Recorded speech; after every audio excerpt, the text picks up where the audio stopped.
ये गरीब किसान झोपड़ी के पास बैठकर खाना खा रहा होता है। तभी ये दो अमीर औरतें किसान का मजाक उड़ाने लगती हैं और किसान रोने लगता है। फिर एक दिन कबूतर एक सोने का अंडा लाकर किसान को देता है। किसान अंडे को जमीन में लगा देता है। अगले दिन वहाँ एक जादुई पौधा उगाता है और फिर उसमें हजारों किंडर जॉय लगाते हैं। किसान उन्हें ट्रक में भरकर बाजार में बेचकर कर अमीर हो जाता है। लेकिन एक दिन किसान मर जाता है। बेचारा कबूतर रोने लगता है। फिर किसी ने लाइक सब्सक्राइब नहीं किया।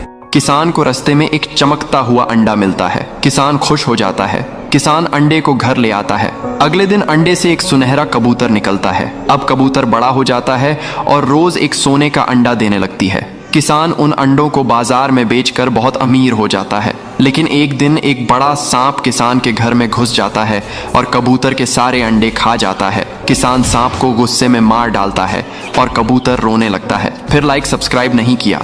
रेलवे स्टेशन पर एक ट्रेन कई दिनों से रखी हुई थी।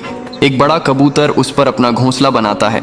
फिर उसी घोंसले में अंडे देता है और कुछ दिनों में अंडों से नन्हे चूजे निकलते हैं। कबूतर खुश था। एक दिन कबूतर दाना लेने जाती है। तभी अचानक ट्रेन चल पड़ी और काफी दूर निकल गई। जब कबूतर आती तो देखती है कि ट्रेन वहां नहीं होती है। कबूतर अपने बच्चों को हर तरफ ढूंढने लगती है। ट्रेन जा चुकी थी। कबूतर उदास एक पेड़ पर बैठी होती है। तभी वही ट्रेन उसी स्टेशन पर वापस आई।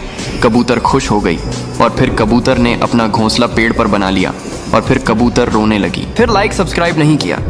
किसान बेहद गर्मी से परेशान हो जाता है और आइस से घर को बनाने लगता है। बर्फ का घर बन जाता है और फिर उसी में आराम से बैठ जाता है और तभी तेज गर्मी से बर्फ पिघल जाती है। किसान बहुत परेशान हो जाता है और एक ऊंट के पास जाता है। ऊंट डिजर्ट से कभी न पिघलने वाली बर्फ ले आता है। किसान जल्दी से बर्फ पर लेट जाता है और बर्फ का पूल बनाकर उसमें तैरने लगता है। लेकिन ऊंट रोने लगता है। फिर लाइक सब्सक्राइब नहीं किया।